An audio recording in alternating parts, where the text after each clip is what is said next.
Yeah, look. Hey man, it's your boy F.A.B Davis Jr. the Mac Pack, man. You know what I'm saying? And niggas be hating on the town, man. So what I did is put together the bosses from their areas so we can really show y'all how this shit go, man. Look, I got the north, got the east, got the west with me. So I suggest you niggas don't mess with me. Nigga, be cool, cause you don't wanna... Well, this like bait right here. All this that we doing, we did some shows, we ran some R&B dudes. We didn't have people on there and been shot in the face, survivors of that, and walk away from it and still completely sane. We had rappers that's from down there in Compton, and we like, all right, how you gonna be in California? You can't go to the Bay. You gotta go up there. So Factz called me, we're like, oh, can we touch down? Where you from? I'm from Compton. Okay. Yeah. But can we touch down and shot on up here? Why not? So it's touching the roots. This will be like that bait line because nobody's really had access to the Bay Area culture. Everybody see certain things and they just go off that. Right. Me personally, I didn't learn nothing about the Bay until I went to prison. And when I went in there, I'm like, all right, you know what I'm saying? Like this, you know, I told the president about the first time I met somebody from the Bay. He was my OG pilot. Like, this old ass nigga there with Timberlands on.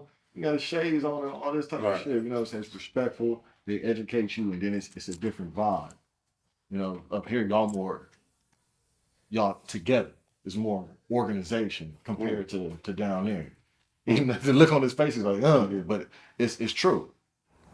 So, like, your resume is long. Yeah. We rolling? Yeah. Oh yeah, okay. Yeah. No, your resume is long. I became aware of you like in the late '90s when I was in prison in Salinas Valley. So you started off. Tell us how you started off. Like, how did you get into this? Like, where did you come up? Matter of fact, can we do a comparison and contrast with what Apple says about you? You know what I'm saying? What? Yeah. You ever see what Apple says about you? All right, let's do the true or false. This gonna be Mythbusters right here. You know, because I got to do my homework. Right.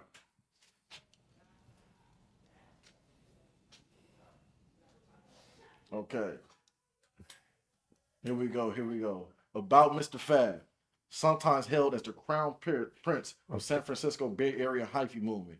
North Oakland-based rapper Mr. F.A.B presents a somewhat exceptional combination of street credibility, social consciousness, astute introspection, and irrepressible goofiness. He stresses the positivity of hyphy's party happy, irrelevant, but inspirational go dumb mentality and manifests a dedication to inner city social issues. Though he's not immune to mainstream rap's flamboyant materialism, a slew of mixtapes, compilations, and guests made him, how you say that? I mean, you the poet, bro. So what's that right there? What's that right there? Ubiquitous. Ubiquitous. Yeah, heavy everywhere. Ubiquitous. Yeah, that's heavy everywhere. Yeah. Ubiquitous in the local scene throughout 2005 and 2006, and he remains active and prolific well into the 2020s. Okay. Well, shout out to Apple over there. Yeah. Whoever wrote that over at Apple. You know what I'm saying? And he an 80s baby. 1982, January 23rd. Yeah. Yeah, you started early then. Yeah. I think just in the infancy stages of starting writing with me became a go-to. My dad died from AIDS in '94. How old were you at that time? I was 12. Oh. My mom was recovering from drugs. And me being a young dude who had a lot of pent-up aggression, I began writing what I was going through, what I was feeling, and the things that I didn't understand at that time. My writing was discovered by one of my teachers at the time on the flute. Now when I look back, she was actually invading my privacy. Yeah. But I had left a journal in class, and she, briefly read through it. And they called me into class one day. I thought I was in trouble. And it was like, we want you to get into this poetry slam. We want you to speak about it. I'm like, why you was reading my poems? Like, why did you go in my journal? Right. Because it was very personal to me at the time. You know what I'm saying? My dad had died from AIDS, man. And at that time, we didn't know what, you can't keep walking around these cameras. You see all these damn cameras around here. I'm just telling him to go in the back. I have to watch that other camera, sorry. Learn how to work one of these cameras. Taking the Get job. you a job. Yeah, absolutely. At that time, AIDS was a very sensitive subject. You know what I mean? We didn't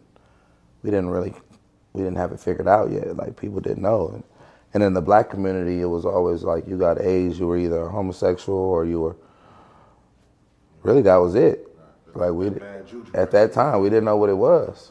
So imagine being, 12 years old and your mom telling you your dad died from AIDS. There's a lot of things going on in your mind, not really knowing. So I just was. And you're right here in Oakland at that time. For sure. Okay. Just began writing, and I developed a passion for writing, and that's what really kind of led me to where I am today. Just always writing, always creating, always thinking about what could be the next move or what can I create with my mind and a pen and a pad, and bring it into reality. So you're still journaling and writing today? For sure. Yeah. I noticed immediately as soon as we pulled up here, the relevant substance of what Oakland has done for the nation of the black community. The man got a picture of Huey P. Newton out front. Yeah, behind. I don't know if everybody understands what that means. It means a lot to me, just knowing what Oakland, what birthed out of Oakland, you know what I'm saying? And just the misperception that people have about the Panther movement. You were in the early 80s, so I know moms and pops came through that. What, did they instill that in you? Like the actual stand up for yourself? No, well, my moms and pops wasn't involved in the political movement like that, but my uncle was, my grandmother's brother, and he was very militant, very conscious. And the Panthers kind of represent a reflection of what Oakland is in its totality, you know what I'm saying? The whole, in a microcosm, Huey Newton was all of that. Huey Newton represented a lot. And there are things that the dark side of Oakland knows about Huey that the rest of the world may not have knew of some of the things that he was involved in and things of that, but it was a real rounded figure in Oakland. Right. He was political, he was radical, he was a player. It was a multitude of things. But growing up from that political influence, it's not that far. It's very magnetic, and if you're open to it, it'll seep through and you'll sponge it up. You know, one thing about us, that the areas that we come from, we become sponges. We pick up things. Sometimes it's funny, the things that you do pick up, that you remember, that you store. And from an educational point of view, the political aspect of it was something that I was fond of, very fond of it. I appreciated what Huey Newton, Bobby Seale, and Bobby Hutton, and the rest of the brothers and sisters were able to do. I was interested in that. I was interested how, as a man, 19, 20 years old, creating this organization that pumped so much fear in America that it made him public enemy number one. And at a young age, you were like aware of like the political activity too? I've always been prone to knowledge. I love learning, and I was always interested in that. I was always interested in where we come from. We like to call guys like myself hip squares. You know, we the cool guys, but we also the smart guys. Yeah. So you're finding that balance, and I think that has become my niche by embracing that instead of running from it. There was once a time where in class you'd be ashamed of knowing. For sure.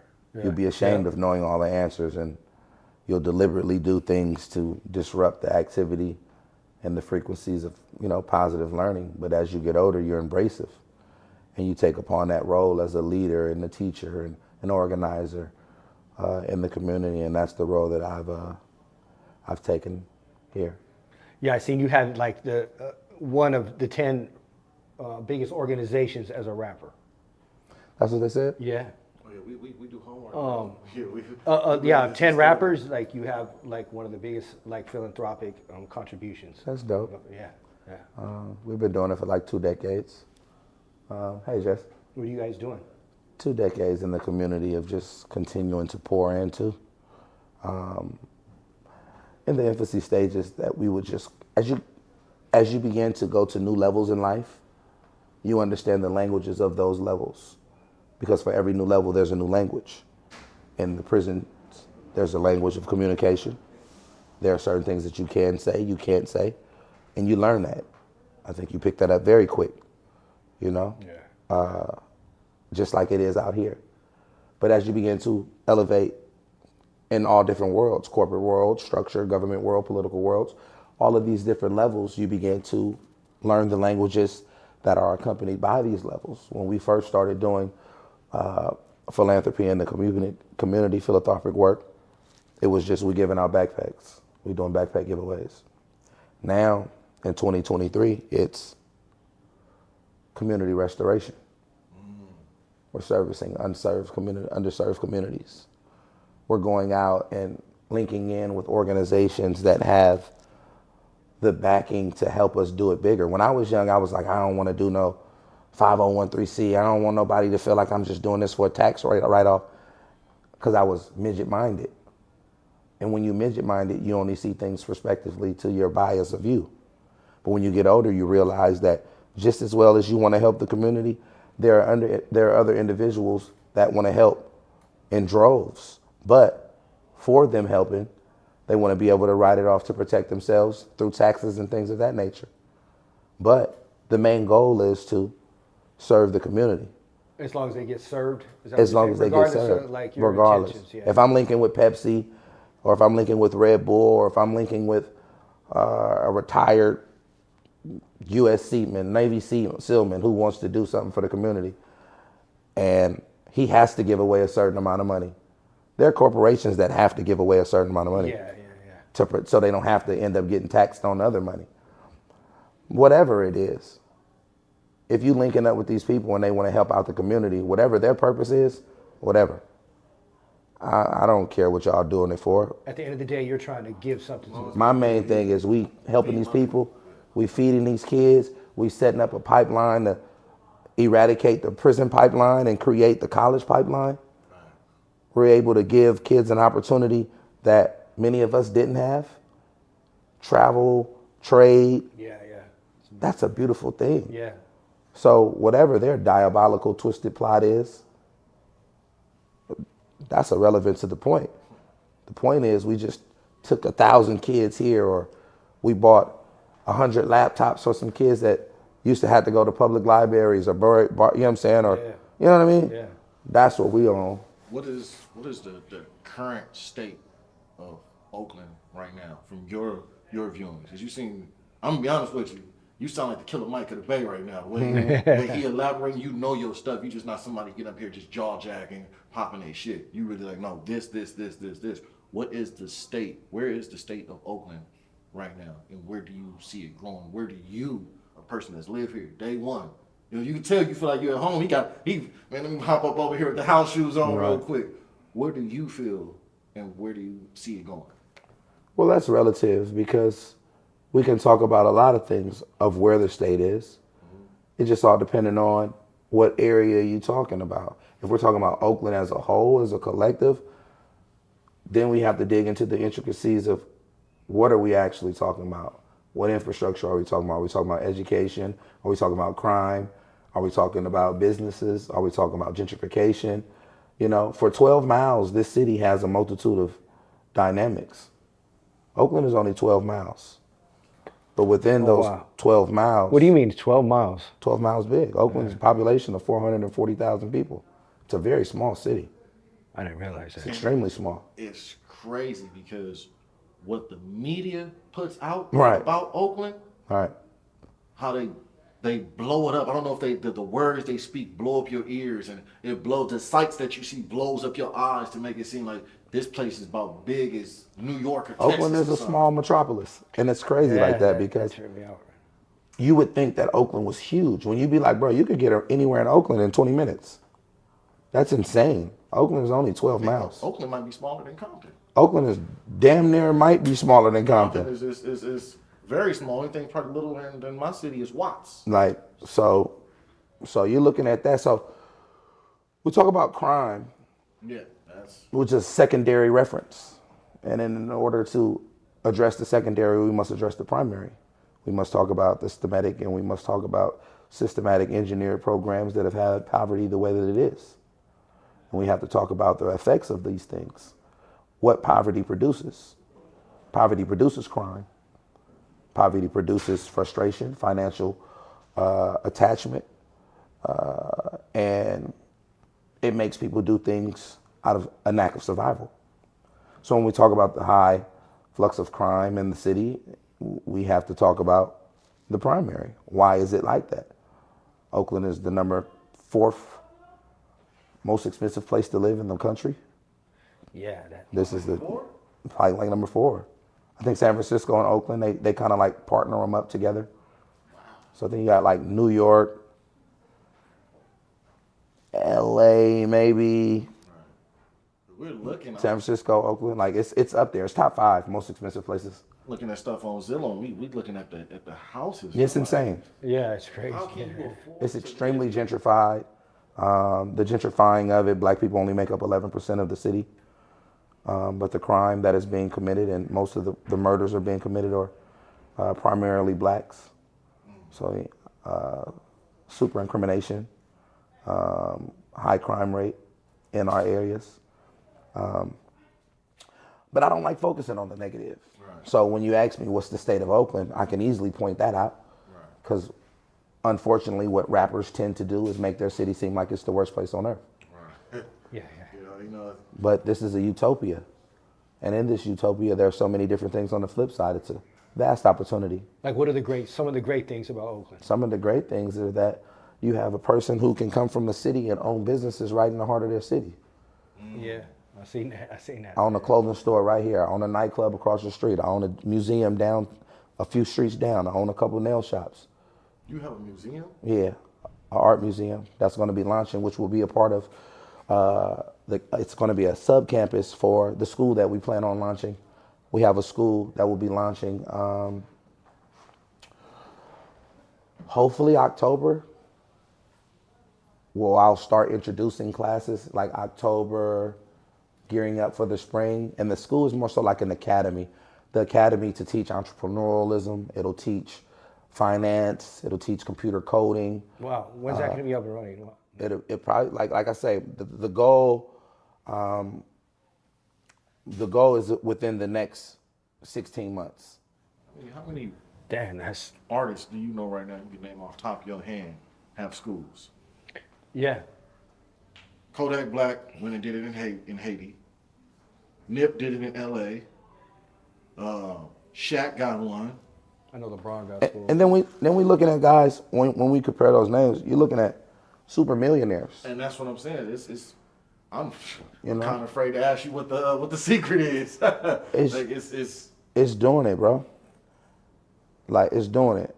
I want to know what drives you. Like, you could be spending your time doing a lot of, other ventures and business things, but to pour yourself into like the kids and the community work. I can still see my mama crying in her room. It wasn't. The tears meant more than just. It was more than tears. This was a woman that was willing to die for the survival of her son. This is a woman who went to the corner and was like, I'm willing to die and kill about my son. Y'all not about to sell my son drugs. Y'all not finna have my son out here selling drugs. And when you deal with a woman that was that serious about her child, she poured into me more than anything. Yeah, I mean, it is home. I got my grandma. It's like, I know exactly what you're talking about. And I refused to let her down. My mom has passed about almost going 13 years. But I refused to let her down. Because it's a woman that worked 3-4 jobs, bro. I didn't even know we was poor coming up. Yeah, that's crazy. Like I was the cool kid. I was the kid who I had everything you could think of. Nah, you let them drip, man. I'm all right. Yeah. I'm a man. Absolutely. I had every pair of shoes you could think of. I was the cool kid. I played sports. I was like most popular kid. Was fly all the time. I had everything that you would have thought. I was that guy. I was a kid. I was, you go to my room, I had every shoe. I had every Tommy Hilfiger coat. I had all of that. And it made me respect it when I got older, because at the time you didn't respect it. I just was a spoiled kid. Yeah. I didn't know no different. I didn't know that my mom was working 4 jobs. We damn near missed payment away from being evicted. But she was like, if this is what I gotta do to keep you from selling drugs, this is what I'm gonna do. If this is what I gotta do to keep you from losing your life in the streets, because you out here chasing a dope boy dream, this is what I'm gonna do. Did it work? Of course. So she instilled in you just like that love, attention, belonging, all the things that a child craves. Love, man. Hustle, care, concern. To this day, it ain't a dope fiend in my neighborhood that can say I sold them rocks. And that's something I brag about. I brag about that. Yeah. While all my homeboys brag about how they sold drugs and how they did all that, I brag about I ain't never sold drugs. I brag about that. I'm happy about that. Yeah. I got homies that. Because out of 10 sisters my mom had, all of them was on drugs. 9 of them was on drugs, including my mom, including my dad, everybody. Like I didn't come from a neighborhood that was cool, that was an easy walk in the park. Man, a walk to the store, you could lose your life. A walk to the store, your innocence could be corrupted. Many of my friends went to the store for their grandmamas and never came back. They went to the store and was like, man, I could give you $25 and you can give me a salad and I can make 7 rocks off that big salad that you sell me. And now my dope boy career started. Off $25, I can make $70. And all I got to do is stand out here right here all night. And off this $70, I could come back and buy a quarter zip. When I go get another 150, a lot of my folks lost their innocence walking to the store. That's why it's so important for me to get back to these kids. So important for me to be here on the front line and look out like I'm serious about that. I'm serious about being for these kids and for these children and giving them an opportunity. Many of us didn't have. A lot of folks didn't have a mama like mine. Some of my folks' mamas never even told them that they loved them. Yeah. They never had that. Do you have any people that you're with since childhood today? Of course. Yeah. Everybody you see me with is my family. Yeah. Everybody I'm with. I see your cousin. She over there, man. You need to drink this. Here, get this. And everybody. to make sure you finish drinking it. Everybody you see me with. My mama, sister, sons. That's my mama, sister, son. You know, everybody you see me with. It's all my family. When did the music come into play? Like around what time? I think Chauncey took me in the studio. I was 13 years old. Were you writing music? Huh? The lyrics? You were writing music already? Yeah. No, I wasn't writing lyrics. I just was freestyling and rapping on the playground. Okay. He hit a nerve with me. He really hit a nerve. I came from the DCFS, Department of Children and Family Services. Yeah. And we had did a previous interview where the dude, my big bro, the dude that I was running around homeless. Dude took me in off the streets as a homeless kid. And been over 20 years since I was able to ask this man this, because I've been in prison the whole time. And I finally asked him, like, why would you go and take a kid that you don't know, just run around the streets of Compton and take him into your home, feed him, clothe him, and all this? He said, everybody needs a family. You know what I'm saying? And then now, the same program that taught us, that brought us together, I go inside juvenile hall and work with at-risk youth. You know what I'm saying? Kids that vary from, they can have murder all the way down to robbery. And I go and you see them. They so eager to just Be a part of something. get in their brain and learn something. And then all the way to meeting the young dudes from Oakland. So I went through the YA thing and all that. And it's very different. You could tell that they battle tested. You could tell that it's shit been hard. You know what I'm saying? I met over 100 dudes from Oakland. You gonna run into everybody in the pen. Each young dude I ran into from my generation, you tell them to lift up their shirt, they got a bullet hole in. You know what I'm saying? Where they be one shot all the way up to 11, each young, and I'm like, damn, like what's going on? You know what I'm saying? And it's just, and your ripple effect that you done cast out. I'm reaping the residuals. He reaping the residuals. All the people you around, they reaping the residuals of what your mom engraved in you. You know what I'm saying? When I was young, I used to be jealous of the dudes that had a mom and daddy.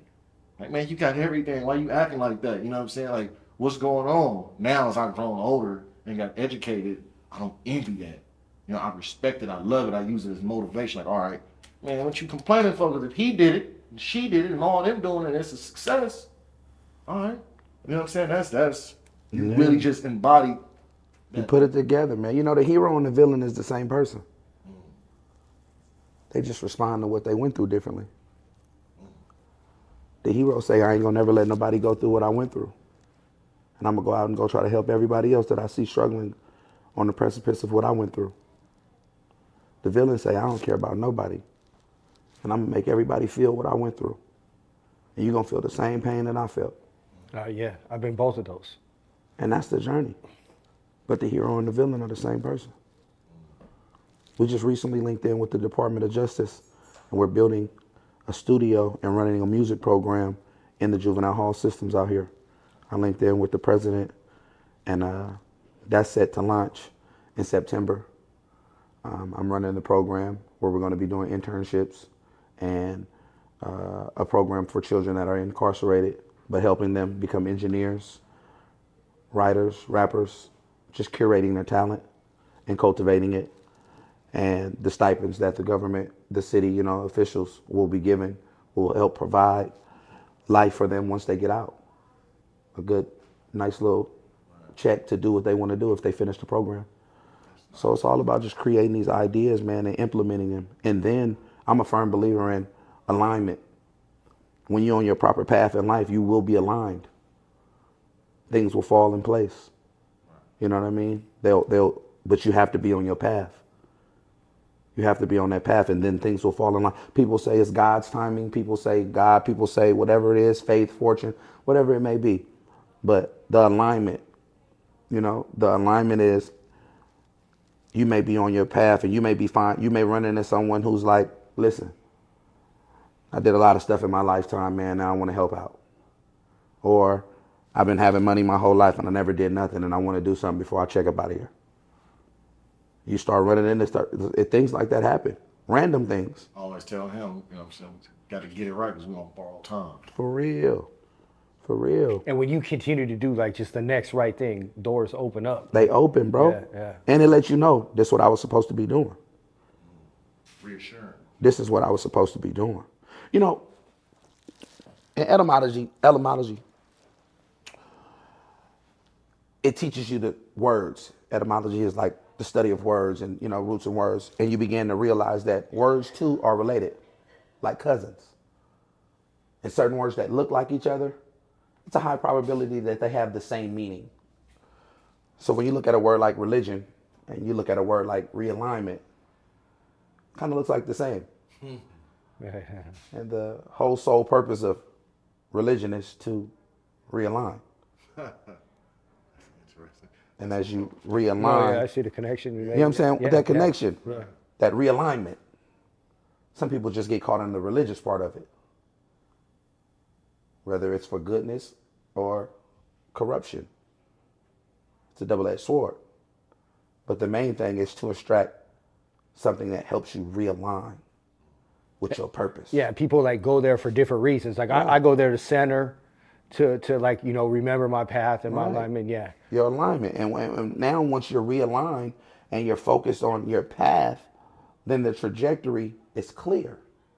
Because now you can see where you're going. Many of us are born blind with perfect eyesight. That's like a lack of discernment. We don't know where we're going. Yeah. We don't see, we don't know what's coming from us. There's no planned trajectory in the areas that we come from.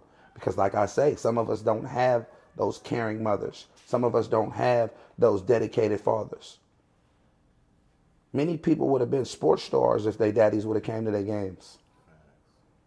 I had a homeboy could have went to the league. Nigga quit his senior year talking about blood. Don't nobody support me. Damn. My mama ain't never came to one of my games. It's crazy. I seen him on the internet about 3-4 months ago, and he was just ranting, going through what he was going through, and he was just spazzing out on his mom. And I hit him. I say, no disrespect to what you got going on, but as a man that has lost his mom, That hits, yeah. and as a friend, you on sucker shit. He's like, what you talking about? What? Real friend to keep you. I say, bro, you airing out your childhood trauma to the world because you haven't healed from your mama going through what she was going through, trying to raise you. You up here talking about, man, you ain't never came to my games. You ain't never supported me. You put a man before me. Brother, that's trauma that you going through.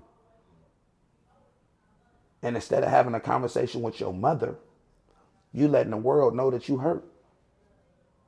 From a psychological point of view, it looks like you hurt. And a therapeutic point of view is you crying out for attention. But you don't have the ball and the audacity to admit that. So this is your way of doing it. That's a coward. And always like the loudest people are the hurting most. So he took it down. Called his mom. Now they on good terms. Before we get to the music, I recently went and did, little gang intervention stuff. I don't go, scared, straight, or none of that. I just go, look, I walk like you, I look like you, and I talk like you. All I can do is let you know, do you know where this life is going to lead? Right. So one of my kids hit me up, he called me, man, my little cousin, he want to get put on the gap. Like, all right, man, can you go over there in Inglewood to go holler? Man, we can go over there. Get in the house, the whole family in there.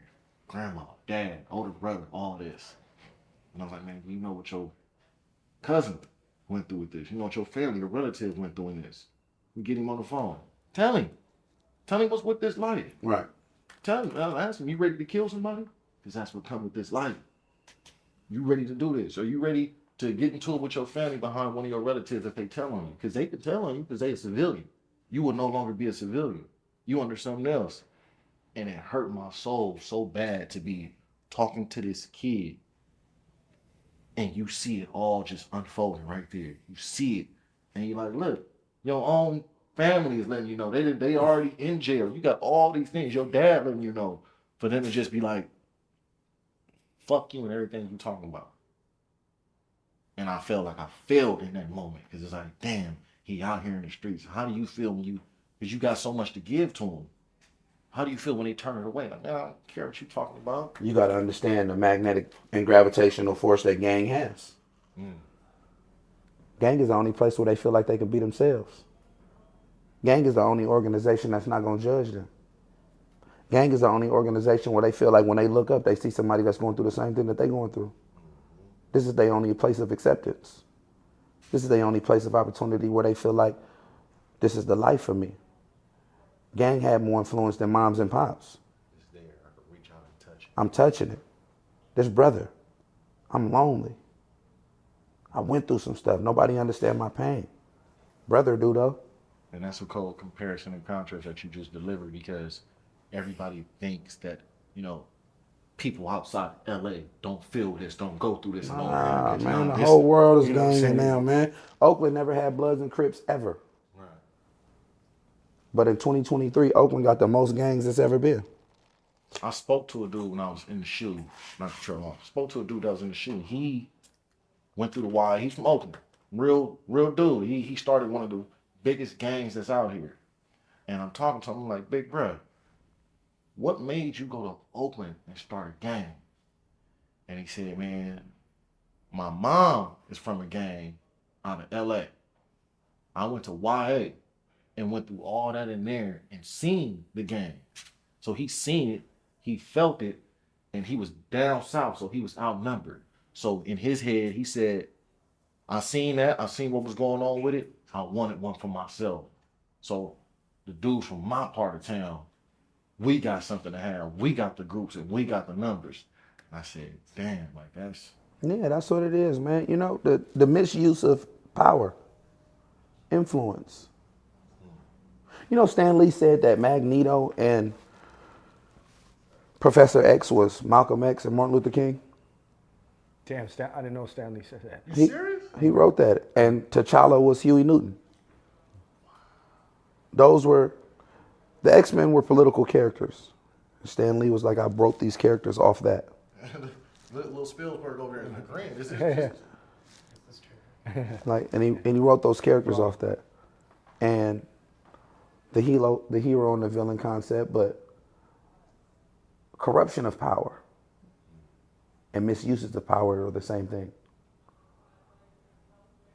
There are many people that have great influence and they've used it for wrongdoing. It was never the intentions of the Black Panthers to be perceived as a gang. Right. They were helping the community.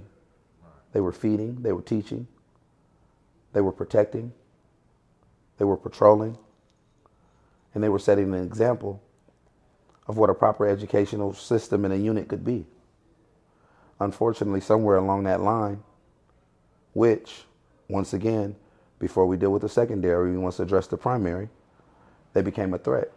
Right. In that threat, J. Edgar Hoover said there must be something done to throw off what's building in there, what's thriving there. What can we create to destroy the central level of intelligence? Hence the COINTELPRO.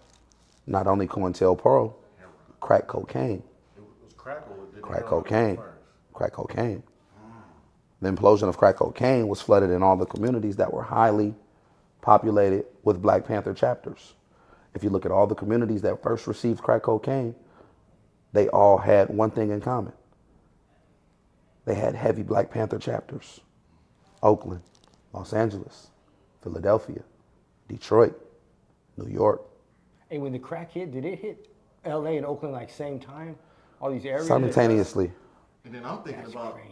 'cause I'm watching Crack hit here. I remember when crack hit Los Angeles. Crack hit here. And cats from LA began to see what it was. Like, because it was still cocaine and heroin. But when Oakland started rocking it up, the recipe came from Oakland.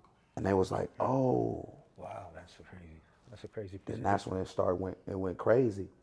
But it was a social engineer project For sure. Did you look at to be able to say, let me destroy the central unit of intelligence of Black socialism. If I can destroy that, then there will be no Black Panthers. I'll get them all hooked.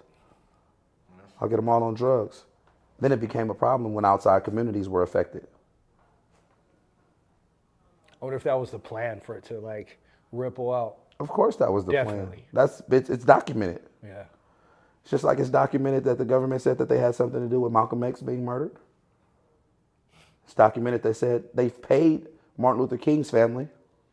Malcolm X's daughter is running, she's suing the federal bureau. No, because they just admitted the one of the officers when he died, he was an informant and an officer, and his dying wish was when he died to open up his will, like open up one of the letters, and in that letter he talked about the involvement of the assassination of Malcolm X, how the government was involved in it.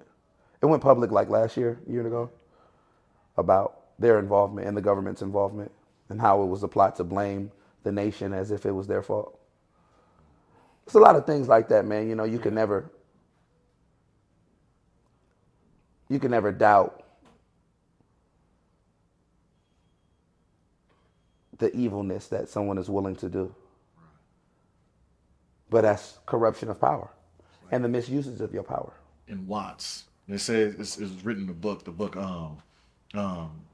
Empower the People. Empower the People. They have The Do or Die. That was one of the books that Monster Cody had written. And then they talk about the origins of certain, things that happen. They say the influence, like for instance, neighborhood that I'm from, and how throughout time things change, even the definition of words and where things came from. And a dude asked me, OG dude, said, "Where you from?" He's asking me, he's testing me. And this along the time that I met Rochelle McGee. Rochelle McGee, the longest political held prisoner in the United States, is from the Bay Area. He's been in jail for 38 some years. They will not let him out. And political prisoner. He's already did his time for the crime. You've been in jail for 30 some years for some other stuff. And he asked me where I'm from, and I told him, I was like, man, I'm from Paru. I said, what does that mean? So I told him, pimps in red uniforms, that's what it means. And he looked at me. He was like, that's what you think all this means? That you a pimp in a red uniform? And he get to read these books, book report. Because I really didn't understand and learn what a black man was until I went to prison. Coldest thing in the world. I didn't know none of this stuff that I know now until I went there. And he said, it means powerful, intellectual, radical units of soldiers. Brims, Black Revolution, Independent Mafias. Crip, Community Revolution in Progress. And he said, the intention of the Panthers was there. But down the line, when you have a 16-year-old boy who's racking in millions at the end of the month selling crack, all that intention go out the window. This money and my family up out here winning is the ultimate goal at the end of the day. So it was just, it lost its way.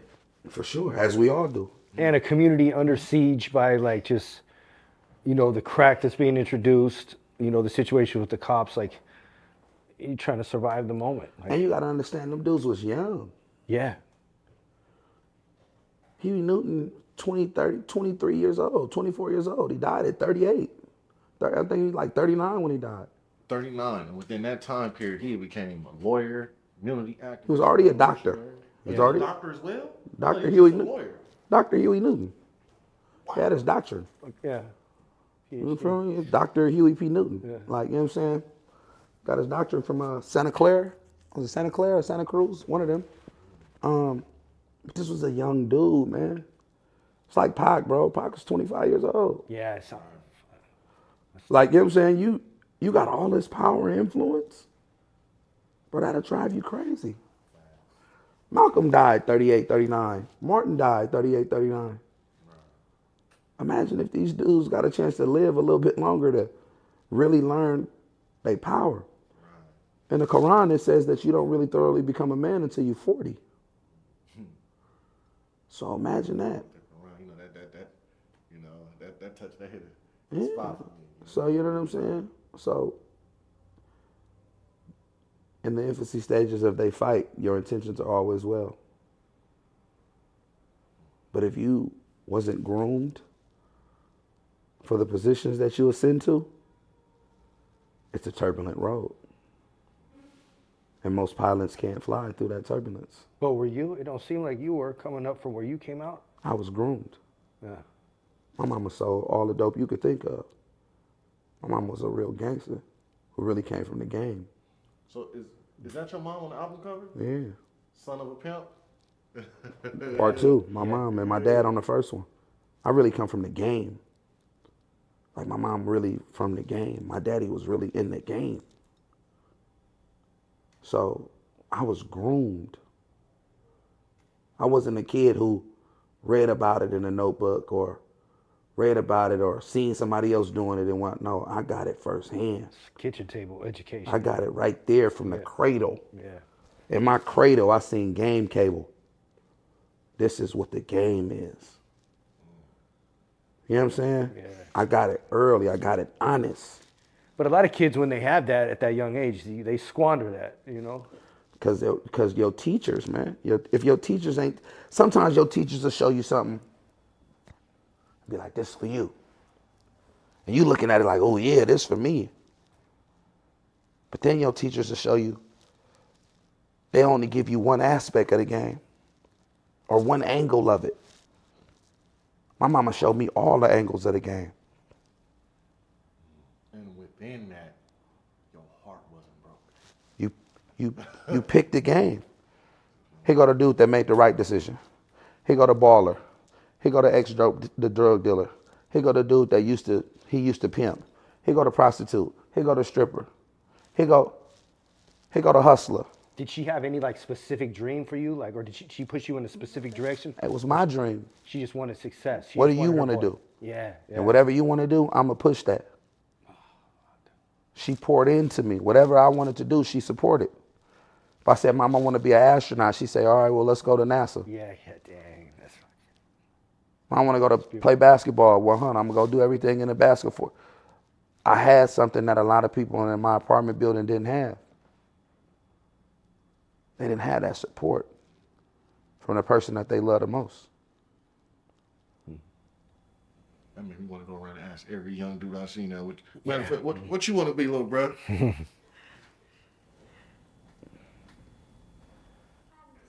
You can always go back to the director spot. Yeah. That's a winning choice right there. Yeah, so just having somebody to pour into you, man.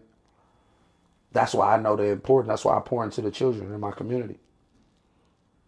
All the kids. You feel convicted to do it, like you have to. Not It's given to you, convicted, freely obligated. given to you. Obligated. Yeah, I hear you. Because I know how it is. I know what it's like. You see them. You got to be able to see somebody beyond what they got on, beyond what they, you got to be able to, that observation skill, it's actually a gift. You could look at somebody and be like, I see what you want. Yeah. Jay-Z said in the interview, he said, I was out one night and this dude seen me. And I looked at him and he just frowned up. He was like, he just started looking crazy at me for no reason. And he was like, I knew what it was. He thought I saw him. And the interviewer was like, what do you mean? He was like, the dude thought I saw who he was hiding. Sitting there in all that pain. You know what I'm saying? hurt. He said he thought I saw him. So I went up to him, was like, hey, man. He was like, and all of that broke. Damn. That whole don't It come broke. up to me. Yeah. That's where that instinct of intellect. Yeah, you got to learn how to do things. You know, it's the difference between responding and reacting. Yeah. A reaction is, Impulse. a response is something that's thought. Yeah, no thought given to it, no consideration. You just impulsively act. That's a reaction. Yeah. We have to teach our children how to think, not what to think. Dropping gems. Hey, and it's crazy because in order for me as a lifer to go home, I had to go through the pro board, and I had to do like these self-help therapy where you learn it, you know, introspection and like emotional intelligence. Like you could get granted parole. Like, where do you have that? I mean, Apple said he has a lot of introspection, but where do you get that from? Because like, this is therapy talk. A lot of people aren't able to connect like these emotions or what people are going through, or to recognize that situation. EI. We living in times where our biggest battle was going to be AI versus EI. Bruh, we've been for the past 3 days, especially with this young man right here. Yeah, that's been our conversation for the last 2 days. Man, we went to the ghost kitchen in Frisco. Man, we must have blew our cooker up in there, man. Up in there just Yeah, you order it and it comes through a box. robots. Like going, no running human around. interaction. No, that's going to be your biggest battle. But they put it in movies in the 90s. Yeah. Terminator, Coming out of prison. AI. The most hurtful, like, to Total Recall. Yeah, I was trying to think of the total. Total Recall is nothing but Elon Musk. Yeah, it is. you get all this knowledge in there. You look at it like they put it in movies. 2 weeks ago, Vegas UFO crashes. Yeah, I seen that. They erase all the footage. They do all the stuff. It's Men in Black. What do you think that was? That was was a big what it conversation was. in my house. What is that? Yeah. What you thought? It was what it was, but they won't allow it to go public like that. Why? Just like they said in the movie. He said every other day it's an Archelian battleship about to attack Earth. Yeah. You think we gonna let the public know that? Brother, if you knew some of the secrets that America was hiding or the Yeah. world was hiding from us, it'll drive you crazy. Yeah, I'm glad I don't. You glad you don't know that, so you be like, what? Yeah. It's one place on earth that every country in the world has signed a treaty about. Panama Canal. Hell no. Antarctica. Every country is in agreement that there will be no flying, there will be no Arctic exploration there, nothing. I didn't know that. Every country in the world. Every country, there's a treaty that every country in the world has signed. That is no exploration over there. It is rumored that this mythical place called Agartha is in Antarctica. Now, whether it's rumors, whether it's whatever it is, one thing that we know for sure, they ain't letting nobody go see it. I'm listening to. I'm taking it all in. But as I'm listening to you, my peripheral, I see my boy over here shaking his head like. You familiar with it? Yeah. Are you familiar with? Yeah. So this is like, it's just stuff that's like, you know what I'm saying? It's information, man. It's just certain stuff you just don't want to know. Yeah. You know what I mean? Yeah. for Going sure. into the music stage, did you have to feel like you had to dummy your delivery down because certain stuff ain't for everybody? Like you say, if you only knew, even in hot deets, they got hot deets for dudes, brothers that say they want to be the E-mans. And it says in there, if only you knew what came with this responsibility, you wouldn't want no parts with it. Stop being so eager to jump into this. So with your music, I know you want to educate the masses. You want to drop them gems. Even with this might be too much for people. They're like, oh yeah, this it's getting deep. Did you feel the need to dummy down going into it with your music? Of course. Because I heard the stuff with you and Kendrick. We played that about a good 10 times flying up this joint. Of course. You have to mince the meat. Can't feed a baby. I have to get your attention so I could give you what I really want to give you. I have to be able to, a smart man could play dumb, but a dumb man can't play smart. He'll be exposed. Your wit will be challenged. A smart man could play dumb all day though. So with the music, like Hov say, lyrically, I'd be a Talib Kweli. Right, but rhyming like common sense. Yeah, I did 5 mil. Yeah, when you said that, that was the line that came to mind. Like, you know what I mean? Was that like your strategy when you were writing? Yeah, it was like the way that I would want to rap, it wouldn't be accepted like that. I had to create something to get their attention. I had to do something to be able to say, okay, now that I got your attention, this is what I'm gonna give you. In such an artistic form, like it's. Because when you put yourself in position, bro, like, I was that kid that was like, bro, I don't want to hear that shit, bro. What is you talking about, bro? Nobody care about that. Like, I was self-educated. And I was self-educated to the point where I challenged all my teachers. It would be times that they'd be so mad at me. Sound like me up here. Yeah. But I had to learn how to process information. Yeah, that was your way of learning, questioning, challenging. Because my mother taught me how to think. Don't be a blind father. She didn't teach me what to think. She taught me how to think. Me and my daughter have conversations that's like, you would be like, wow, she's 14. Like, my daughter is like so far ahead with her conversation because I allow her to have the space to be combative. Yeah, that's a good thing. It's a great thing. Yeah. I remember Pac said, like with his mom, he said, sometimes my mom would be my drill sergeant. She'll be my crimey. She'll be my best friend. She'll be my mom. You have to have that level of open lines of communication. I'm not just going to say, do this, why? Because I said so. Well, that's not a good enough reason. That'll make sense. Yeah, cold little, like, why you upset? You ain't old enough. You ain't grown enough to be upset. That's sort of like a lazy way of parenting. Yeah. And so, like my son can read already at 2, word recognition, read over like 200, 300 words at 2 years old. Yeah. My daughter is like #1 in her class, straight A's, high school, visiting Columbia this summer, MIT. Like, education is big to me. George Washington Carver and Booker T. Washington always had debates. One was finance, one was education. It took those brothers to get to the latter years of their life to realize that they was fighting the same war. That if they would have conflated their theories, they would have pushed black people so much further. But they were pushing back because now you had the uppy educated Negro in W.B. Du Bois who felt like he was better than everyone else because he was educated. He went to Dillard. This was a prestigious school, still to this day, that no black men were going to.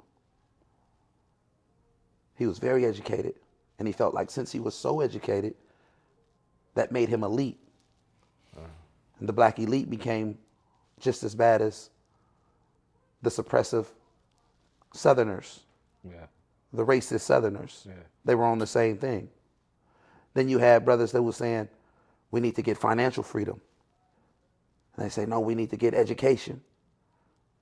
So now that we have a clean slate, we can go after both. Because we can be educated and we can be financially emancipated. Take both those debates now and put them And now we could take both of them. Yeah. Instead of combating each other with it, I could teach you finance, I could teach you education.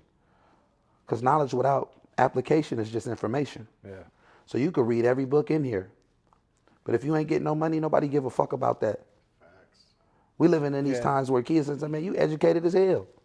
You hella smart. Can't do nothing with it. What you doing with it though? Yeah. I could sit up here and I could preach all day. But if I'm not doing something to show somebody how to get some money, or to put money back into my community, or put up my own money, none of this came from loans. None of this came from grants. None of this. I could take you through all my businesses. None of this came through no loans, no grants, no private investors, no none of that. This all hard work that I done did out the mud. But someone seeing me put up my own money, put up my own hard work, my own grind, they'll say, I want to help you. Yeah, because there's such a sense of like self-belief and you know. If you willing to do all that, with what you, money, no money. My mom used to always tell me that, money, no money. Yeah, that's cool. You can wear all the jewelry you want, you can do all that shit, but money, no money. Money, no, somebody with money know when somebody got money. That's what 50 said, if I see a dude, what he said, I see a guy walk in with all his life savings on. Yeah. He said, son, I know that dude broke. That's all you got. Right. Money, no money. You can't talk money with somebody that got money. Like you said, you were talking about languages earlier. It's languages. They like, I know money. You ain't having no money. You got a couple dollars, you ain't have no money. I know real life billionaires. We never talk about money. Like sometimes people I could call on the phone right now that's really like bank account like billions, worth like billions. Tech friends and hella shit. We never talk about money, no nothing that. But one thing they love is that ambition and that work ethic. And when they see you doing that, they like, I got a caboose for you. And that's how partnerships happen. That's how a person can say, I did all this work and now I met the plug in the streets. Somebody seeing you grinding, hustling. They're like, youngster, what you be doing all day, man? That's your block over there? Like, yeah, man, that's my block, man. I run this block, man. My homeboys. Them all your homies? They getting stuff from you? What y'all moving today? Shit, man, we moving a couple peas or we moving, man, thing it to it for real. I got something for you, man. You think you can handle it? Like what? If I give you 10 bricks, how long you think it'll take you to move? You'd be like, 10 bricks? You either gonna say a number and what time it's gonna take you to move it, or you gonna say, oh shit, I ain't ready for 10 bricks. Getting ready to jump off the porch. Then he gonna walk away because he gonna be like, oh, you just was, it just looked good. You just looked like you was hustling hard, but you really wasn't hustling hard. Then you'll meet that person, these people, and it comes back to what we was talking about, alignment. Being prepared to meet the moment. Prepared to meet that moment when somebody say, I got $1 million for you, what you wanna do with it? They'd be like, You get stuck and they're gonna move you on. ain't ready for it. Damn. You missed your opportunity. Yeah. Nothing is worse in life than a blown opportunity. You waited your whole life for that moment and you blew it? That's crazy. You may have to wait a long time to get it again, or you may not ever get it again. Yeah. So the preparation that it takes to get to these moments is sheer dedication, hard work, development, growth, and you must learn in all fields of life. Recognition, observation, adaptation, all of these things. So you can say, when it do come, now you're ready. Let's get it rolling. Where do relationships rank in that list you were giving? High. Has to be on your top goal. Yeah. You're nothing without relationships. Yeah. Read that in Napoleon Hill. Think rich or grow rich. When you talk about the mastermind. Yeah. You said get your group of people, your mastermind group. Ooh. And within this group, try your damn hardest to never have a conflict with anybody in your group, to keep the pureness of what y'all drive. Your purity. You know what Gotta I'm saying? think. World War I and World War II. World War II, Germans almost won the war. If America didn't have allies, they would have lost. That's true. People always wonder why America always runs to France aid. France, for one, has one of the greatest aerial assaults. And then they're over there. Strategically placed. I'm strategically placed. So if anything pop off over here, we got our healers. They coming from the sky. So it's about allies. Same with South Korea. Yeah. We got allies. I think didn't France, the creator of the F-35, matter of fact, yeah. It was so we have allies. That's a good analogy. America, during the Cuban Missile Crisis, they didn't want no smoke with Cuba, because Cuba was backed by Russia. And Che was yelling, "Push the button," you know. And he was like, nigga. Yeah. Not Che. Che is Argentina. Yeah. Cuba, Fidel Castro. But he was at his side at the time. But they was all these, they were all allies. Yeah. They were communist countries. Yep. But communism, America has been taught to look at it as a bad thing. But in actuality, it's an equal opportunity. When I went to Cuba, I was like, yo, this is crazy. Cuba was like one of the greatest countries in the world. I know, that's like one of my dream spots to go. It's amazing. But it was like, America didn't want no smoke because it's 90 miles off the coast. We got missiles aimed at y'all. Stop playing with us. And they say if a war were to erupt, 90% of the Cuban population immediately become soldiers. Oh, they ready to activate. They activated. Yeah. I don't know about now, but I know back then. They like, bro, we ready, bro. Yeah. We activation mode. Don't they provide free healthcare? Everything, free education. If you want to go to school to be a veterinarian your whole life, that's what you do. They'll pay for it. Healthcare. Everything is equal opportunity. There's no monopolies. One man can't own hella property, no, none of that. It's an equal opportunity. Everybody. That's why a lot of people left, because they was like, oh, damn, man, it's rule here, structure here. I can't get one up. Cuba is your grandparents' house. Yeah. There's ceilings there of how far you can. It's your grandparents' house. You're going to respect something over here. Right. Sit on the plastic part of the couch. Take your hat off when you walk in here. Leave your shoes by the stairs. Ain't no cussing in my house. Ain't it's structure. We lost our structure. Yeah. There's no infrastructure. Yeah, nobody likes that here. There's no structure. You got to get back to having some structure. Got to have some forms of understanding through communication and through an infrastructure that pushes an agenda. And you have to have strange allies, uncommon collaborations, like what y'all got going on. Yeah, we embody that. Person be like, hold on, who the white boy with what they got going on? Yeah. On the yard, this is impossible, especially level 4 where it's rocking. Yeah, it was. You with the wood? What you on? Hold on. My brother been in jail 27 years. People don't realize that your family served time with you too. All that. So you have to have them unimaginable collaborations where a person look up and be like, how y'all know each other? And the crazy part is, surface-wise, they may seem so different, but when you get down and know somebody, like, damn. You know, in politics, there's no permanent enemies and no permanent allies. 100%. Yeah, I get that. You look for common ground for the common good of whatever cause y'all got in common. There's no permanent enemies or permanent allies.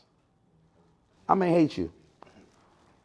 I may not like your politics. I might not like your religious beliefs. I may not like anything that you do. I might not like your sexual preference. I may not like whatever it is that you have going on. But we find common ground for this common cause. And in that, we pour into that.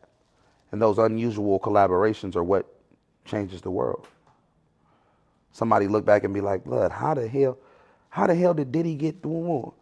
Oh, Diddy knew the dude that owned the vodka. He had the influence to tell the world that it was his vodka, but it wasn't. He made a small percentage off of it. The vodka company won. Diddy thrived. They were able to do business. Unusual collaboration. I'm still surprised with what's that? Akon and Gaga. How you? It's just unusual collaborations. Like, you know what I'm saying?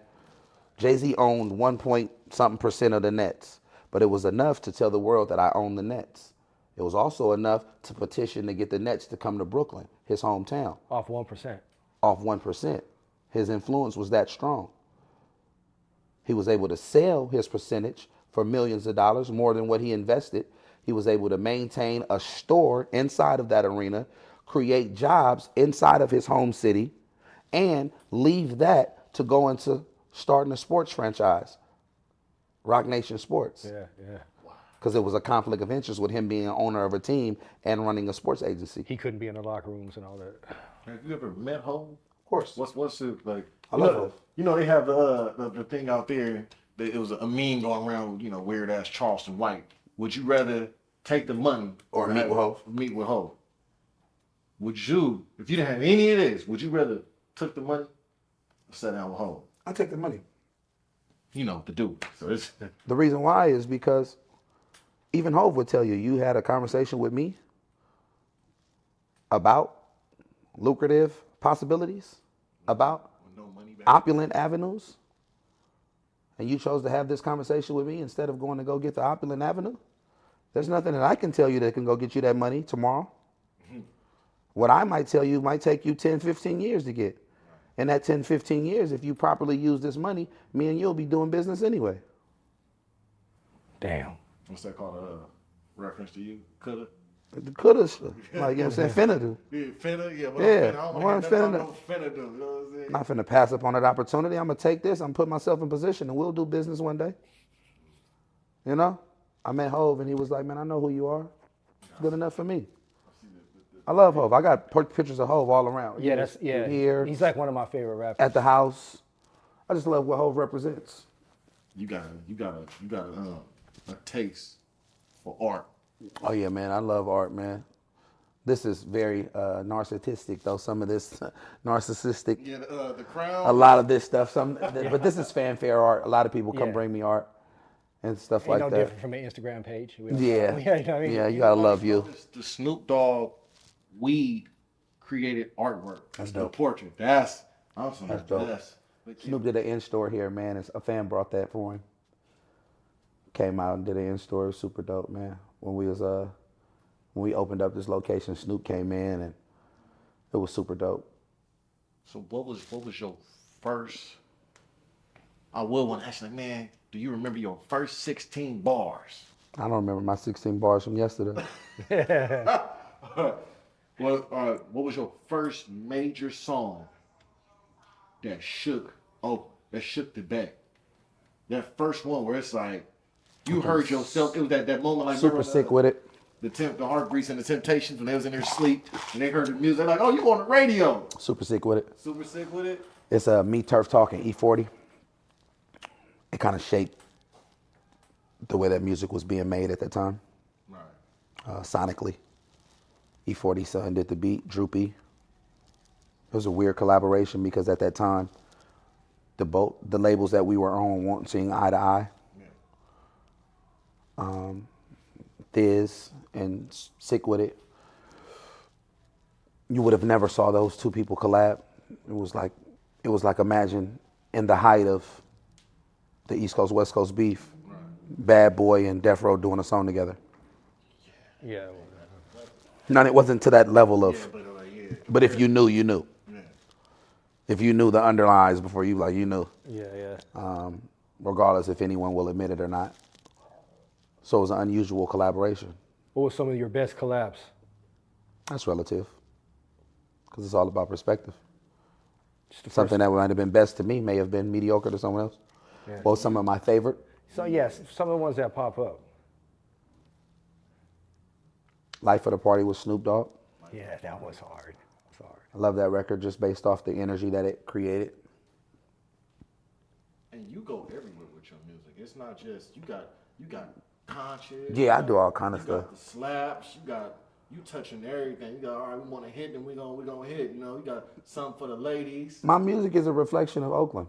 That ratchet too. I do everything. Like Oakland, in a microcosm, Oakland does everything. Right.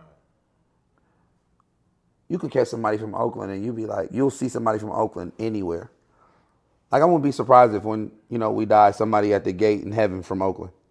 Yeah. He's like, bro, I don't know if you can get up in here, bro. How many you with? Like, you know what I'm saying? Like Oakland is crazy like that, bro. But it's the land of just all multifaceted people. People do all kind of stuff. And my music is a reflection of that. It's political, it's poetic, it's preachy, it's hyphy, it's radical, it's revolutionary, it's obsolete, it's everything, bro. It has it's glossy, crazy aesthetics. It's manicured. It's wild. It's unclipped. It's all of that. I remember when I was a teenager, I had my Richie Rich tape. That's the only thing I used to bump. Richie Rich. For like a year straight. Lord. Yeah, that was so hard. That seasoned veteran. Man, but it's all of that, bro. Like, you know Yeah. what I'm saying? It's all of that. That's why Pac was so fascinated with Oakland. He used to always come down here. Yeah. He went to everywhere. You know, Pac was from everywhere. But you don't know about no timing. Like you said, you don't know nothing about no time, man. You feel me? Influenced by 16 on crime. Death Row. Come on. 16 on Death Row was Like Pac was so Oakland influenced because when he got here, you got to think he was already influenced because his mom was influenced by the Panthers, right.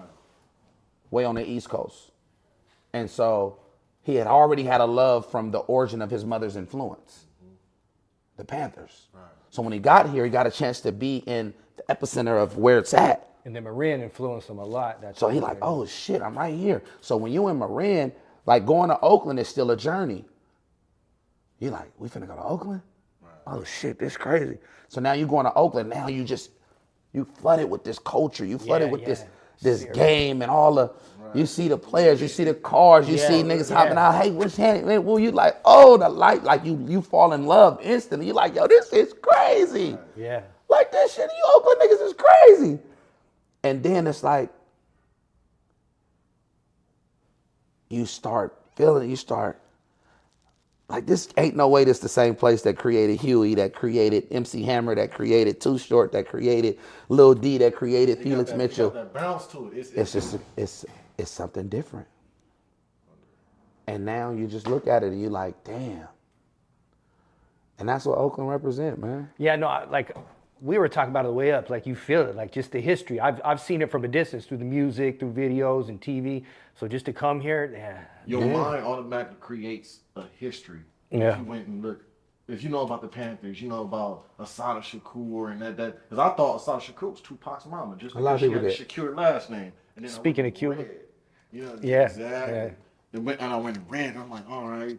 Then I look at Eldridge Cleaver, I'm looking at Bobby Seale. Then I'm looking at PBS bless the shit out of dudes in prison because you learn a lot of shit on for that sure, PBS. shows. I looked at all the documentaries on the Panthers. I went and debated about some dudes. I'm like, Right. where the dudes at? And then you sitting there, and then you learn about the underlying story of the not so shiny glimpse. You know what I'm saying? The stuff that was going on in the penthouse up top, and his, the brother downfall, what he had going on. We're not flawless. He's still a human. Right. And I seen it. It's like, we passed by a seminary. I'm like, man, you know what that is? Seminary is filthy, it's funky die, man. I'm talking all this, like, Right. oh, this is like, Right. y'all gotta get y'all some bay friends, you know what I'm saying? Yeah. Right.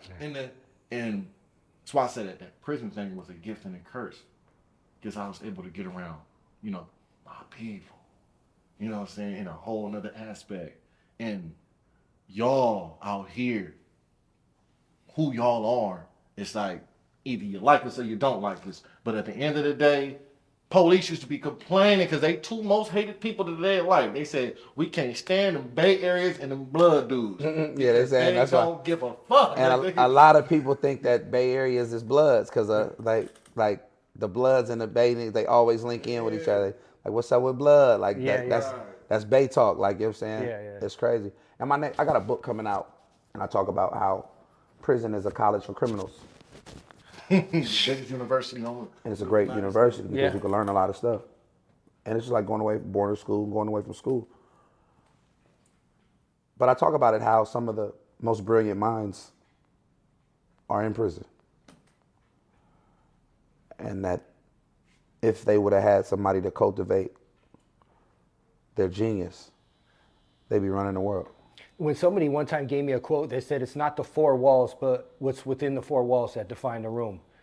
That fucking blew my mind in that moment. Like I could turn this into a Anything. college. I could turn this to whatever I want. Whatever it is, bro. Like my brother, I got in my bookshelf over there, my brother wrote, in the past 13 months, he's wrote 10 books. What's the name? Can we get a shout? We shout him Antoine out. Cox. Antoine Cox. Check out the My book. brother, same mother, same dad. He's probably one of the most intelligent humans that I've ever met.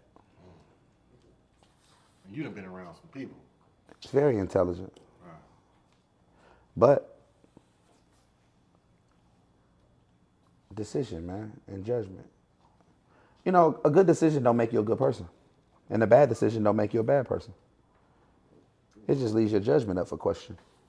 And behind those walls, you find several of those situations and scenarios. So true. And in these streets, you see several kids' innocence corrupted due to their lack of good decision making. I don't believe that there's a bad child. I do believe along that child's life, there's been an adult to lead to the delinquencies of their mischievousness.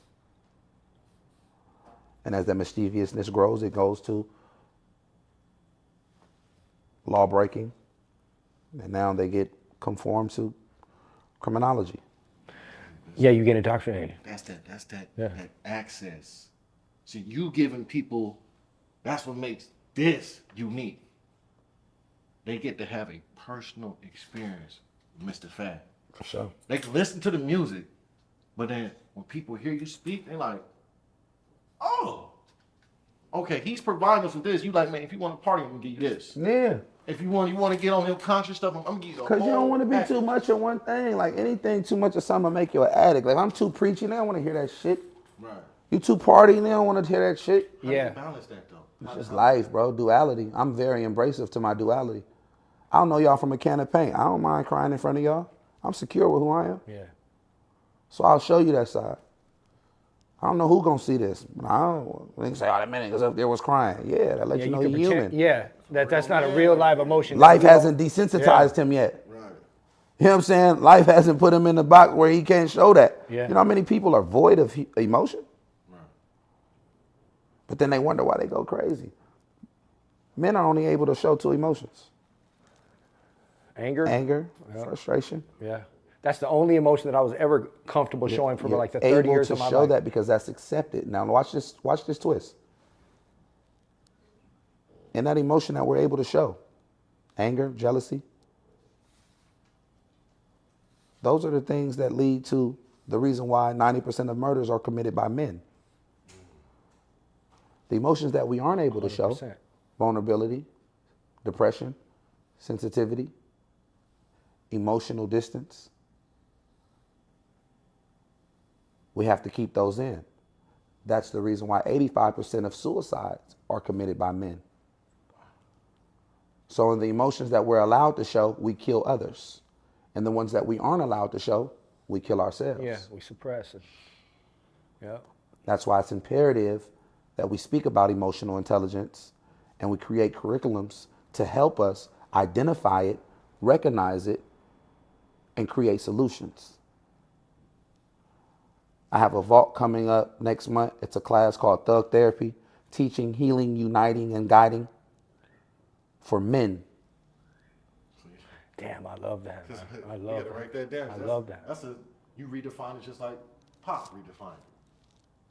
So we create that. So now we have a seminar where we all in there talking. I'm bringing out 3 of the top psychiatrists in California, and I'm going to partner with Alameda County in the mental health unit to be able to see if they can provide not only finance, but give us access to be able to dig into some of the medical records of those that need it the most. But it starts off while we create it, and now we invite people out to say, what you going through? Let's talk. Let's talk about it. Just men. People are like, man, you need some women in there. No, we're going to have men. Yeah, we're healing. Because we need these healing spaces for ourselves. That's why a man got a man cave. We need our spaces. Our women need their spaces. You can't talk to a psychiatrist and get a man to go talk to this little woman when this little girl been raped by men. She don't trust men. You can't ask this man to open up about what's going on when women has always ostracized him. He's never had a woman in his life that have ever loved him unconditionally. He won't be able to talk about that. He'll hold back at the sight of a woman. Right. That's an interesting subject right there. What do you feel about the climate of just 3 minutes, I'll be ready for you. men and women now? Like a man you can't be that masculine. Like the look on your face. Me and him work together. And I would always come and like, bro, I don't want to got told on that job. Like, what you got told on for? I wasn't smiling. How many times I come to you like, man, they up there, they want to talk. They say, I'm looking this way or I'm being this way. And it's like in an ultra sensitive world. But then there's a lot of women now that are very, very aggressive with their approach to men. And it's like, if I even speak to you with the sternness or just the respect that I would give another man, if a man talked to me that way, oh, it's going to be a witch hunt. What is it's a touchy, sensitive subject when it comes to that. Nice. We talking about secondary issues. Yeah. This whole interview, we've addressed a lot of secondary issues. And we can't ignore those primaries. Right. Back to the square root. Back to the square root of when they gave out subsidized housing. They said, I'll give you housing, but you can't have any men in it. Facts. That's the fact. You got a man in the house? Well, that man is supposed to be providing. Since he can't provide, then we're going to take him out of the house. Now you raise these kids all by yourself. If you have that man in this house, then that man will be removed and you'll lose your Section 8. So the state becomes your daddy. So now, with the state not only becoming your father, the woman is saying, I don't need this man due to the fact that this man is going to make me lose my housing.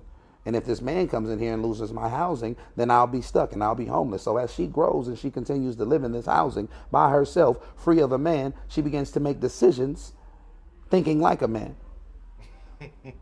And the feminization, high femininity, the femininity of that becomes this word that is sprouted called feminism. And feminism, they've made it seem as if it's a negative thing. It's nothing wrong with the woman being proud of who she is and what she represents and having the utmost respect for herself and her fellow sisters.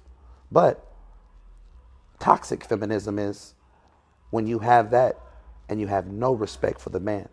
And you have no respect because this has been dwindled down. And it's been dwindled because you've been taught that if you have a man, then what you pride the most, your family and your home and your shelter, will be taken from you. Subconsciously, you begin to start moving on with that mentality. I don't need a man. A man does nothing but problems. Now you have a generation that have been birthed on that. High feminization, the femininity of that. So when we talk about feminism, we also have to talk about toxic feminism. When we talk about masculinity, we have to talk about toxic masculinity. There's nothing wrong with being a man's man. But at one point does that, I can't show no emotion. I can't cry. I can't teach. I can't help. I can't seem vulnerable. I can't be depressed. When does that become toxic? So now I'm raising my son. Look at me like a man. Be a man. Don't cry. That tough love made you say, fuck love.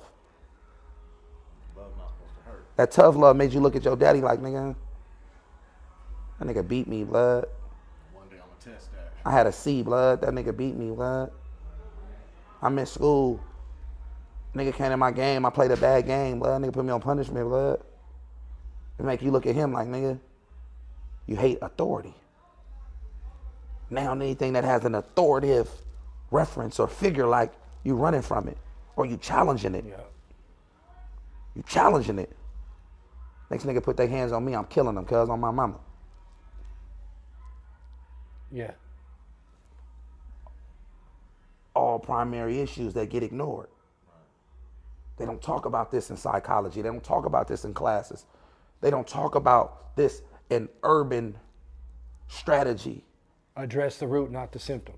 You hear what I'm talking about? It's rare that you find that.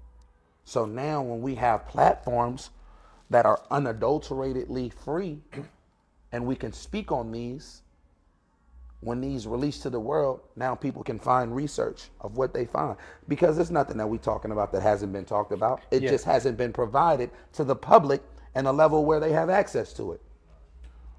Malcolm talked about it. Muhammad talked about it. Marcus Garvey talked about it. Frederick Douglass talked about it. Eldridge Cleaver talked about it. So many different, and those are just the black leaders. But this conversation has happened in every world, every country. We just got to learn to start putting it together, man. Like I say, those unusual collaborations. Yeah. Where you linking it in, you putting this stuff together, you making it happen. Unusual. Yeah, unusual collaborations. So, I see you got a crowd building up out there. They Yeah, got yeah, the they music got- playing. They like, man, tell him. Shimon! You know what I'm saying? So, give us this. This your baby right here. Huh? Give us this. How did this start, and how does it align with your music? And then, I'm gonna come. The song "Ain't Too Proud to Beg," brother. Drop them jewels on us like you dropping these jewels on us right now. You up here getting off like I'm talking about, man. It's like for real. We on that.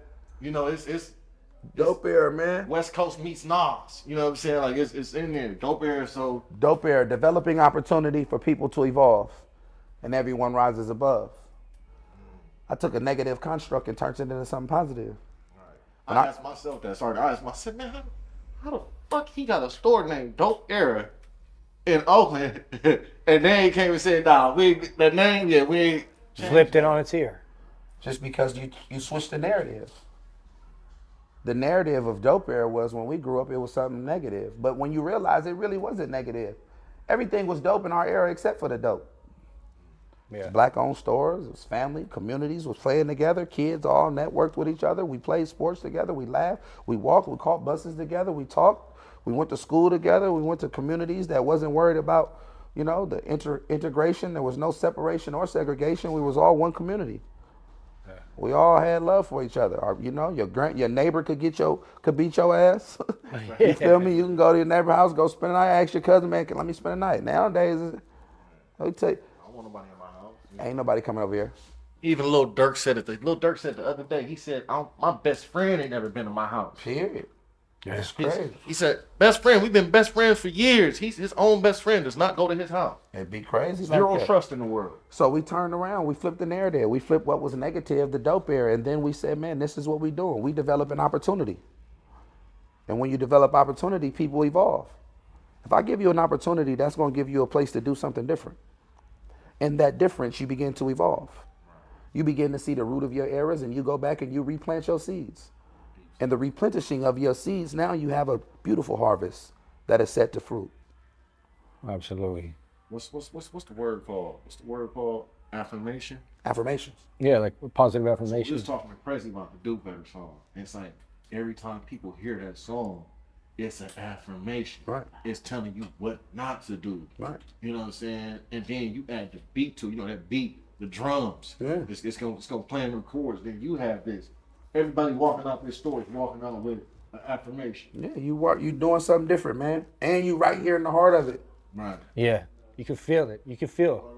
You right here in the heart of it. I'm ready to go out there and turn up the party with this. You're right in the heart of it, man. We did this right here in the heart of it, and we built it. And like I say, now I'm partnering up with local governing officials. I'm partnering up with people that are running for Congress. I'm partnering up with the police departments and things like that. Those things where I'll post a picture with me and the chief of police, and people be like, "Blood, you fuck with the police? What you doing? Yeah, Why yeah, not? yeah. You'll go to jail and beg to be a pod worker." Yeah, that's a stakeholder in the change. We Yeah. get you down in LA. Like you know what I'm saying? Nigga, you'll go to jail. You'll go to jail and beg to be a pod worker. Yeah. Porter. You'll beg to be a porter. That's so For true. free, 8 cents. Yeah. You'll beg to go work in the cafeteria, sit in the warden's office, to go work in the library. And ask me while I'm taking a picture. And you mad because I'm taking a picture with the police officers who are on the brink of doing something different in our community? Man, we want to thank you. Like, you know what I'm saying? We gotta. What new music can we be? I just drop music all the time, man. Me and music now is just a ventilation vault for me. I just drop music. Like, I just dropped the album yesterday. Like, I don't even really be promoting. That's your new journaling? Yeah, that's my new journal. Yeah. That's your man cave? That's just my man cave. I go to the studio and That's I just dope. work and I just drop music. Like, people be like, you look up, you like, damn, bro, you dropped 10 albums this year already? Yeah, damn. Yeah. Had a lot in me. Yeah. That's just my music. I talk about it. Get you down, man. Man, we put it up, set it up, man. You know, we Y'all went. hear that, fella? Ray? You hear that? We did the prison tour not too long ago. We did the schools, not prisons. And we're just going to continue to keep building, you know. Allegiances and alliances. Continue to combine with people that are doing similar work or people that are interested in doing that work. And let's keep going. Let's keep building. I appreciate you guys coming to the city. Yeah, man. Thank you for your time, your wisdom, your clarity. Like, you Shout gave out us a to lot my do. brother Factz, man. Absolutely. A real friend of mine. You know, up against it right now and Yeah. in situations that, you know, you guys have walked, and may his outcome be the same as you guys'. Amen. You know, be able to sit back and come back and return to the family again and the citizens. But there are several individuals like that we want that same faith for. Absolutely. But I appreciate you guys, man. Thank you. We thank you much. Let's continue to keep building, man, and representing change. Absolutely. I'm with it. Yeah. Before we go, I want to send a big shout out to the Bay.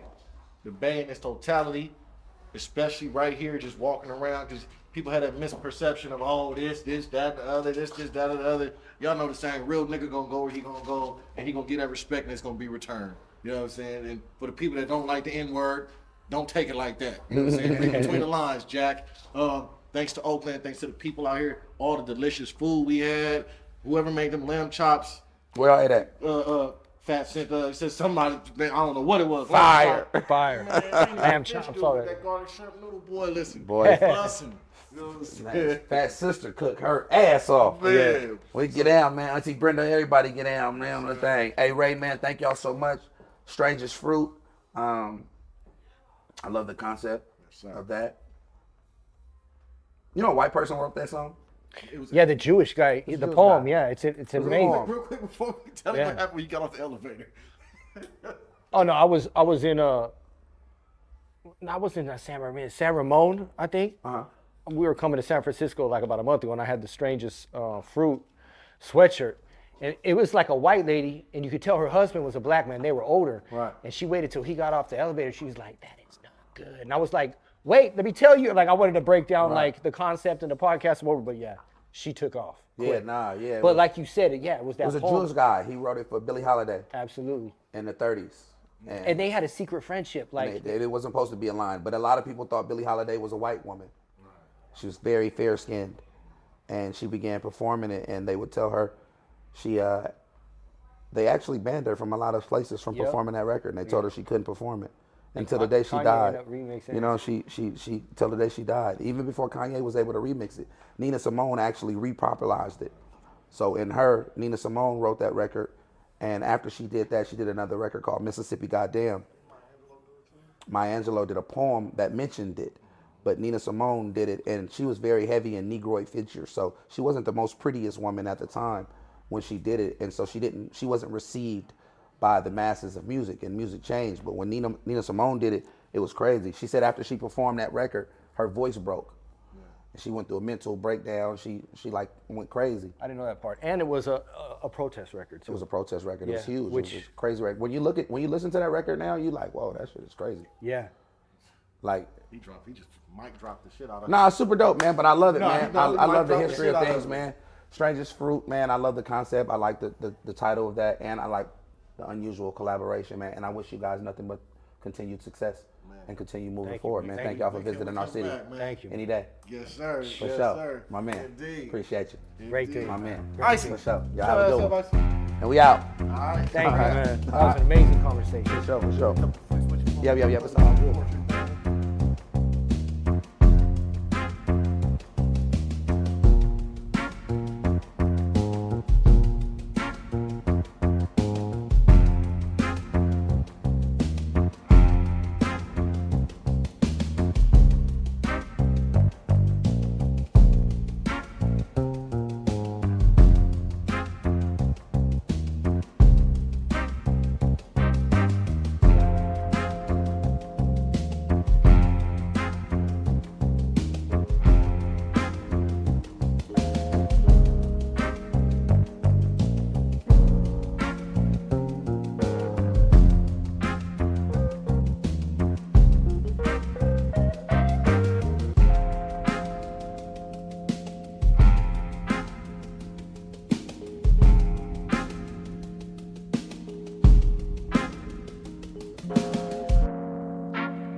Yeah, look.